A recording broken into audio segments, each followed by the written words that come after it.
May 9 of 2020 was a sad day for our family when my grandmother Elvira passed away. The world was just beginning from the attacks of the pandemic. In a way, sa amin po, sa Dasma, noong panahon na yon, kung nasaan po kami, we were not yet wholly founded with the protocols. Just a night before, the night of May 8, we brought her to the hospital where there were no COVID cases yet. She was placed in an isolation area. All the night, my mother and myself would take turns looking after her. And after a day came my titos, titas, cousins, my father, my brother, and other relatives to at least pass by for a quick moment to pay a visit even with the threat of the virus.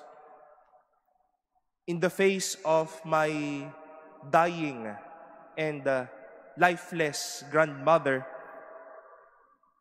many stood by her and accompanied her to fight the good fight. Many stood even until and in death. We remember today Our Lady of Sorrows. Though always with the symbolism of the tears, Our Lady managed to keep her feet tight and stood well beside the cross of her Son.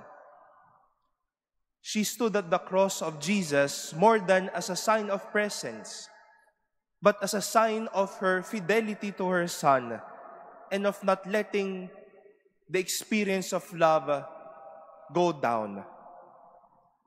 Tumindig si Maria dahil tapat at dahil nagmamahal.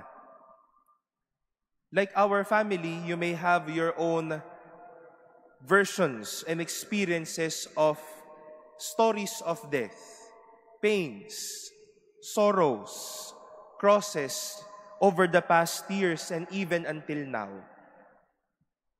But see how people or loved ones managed to stand by you. But sadly, there were or are people who stood only for the good times, but in bad times would fly away.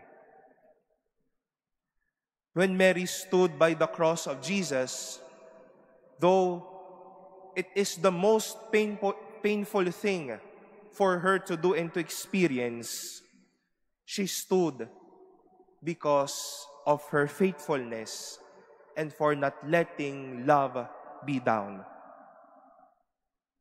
How many of us, my dear friends, would stand by people when they are already longing for truth? How many of us would stand when people are nowhere to be found and even nowhere to go? Who would like to stand still even when the reality of suffering in various kinds are already there in front of us? Madami po kasi ngayon na ayaw ng tumayo at tumindig o kaya ayaw ng tumayo ng maayos para kahit papaano magaanan man lang ang ating mga kalooban. Madami nang ayaw tumayo para makatulong. Madaming tatayo lamang sa ginhawa. Pero kapag oras na ng kagipitan, oras na ng peligro, magkalimutan na. Mary stood near her suffering Son. Mary stood at the foot of the cross. And until now, Our Lady of Sorrows, our Blessed Mother, stands by her suffering sons and daughters, to you and to me. Tumatayo dahil hindi nang iiwan. Tumatayo dahil tapat. Tumatayo dahil nagmamahal.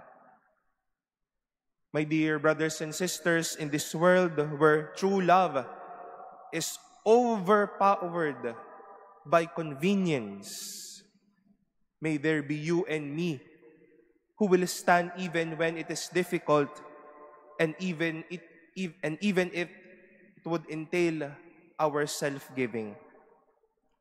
This is no easy mission, but let our everyday companionship, care, and connection strengthen our capacity to stand in the face of suffering, even in the face of tears, and even in the face of crosses.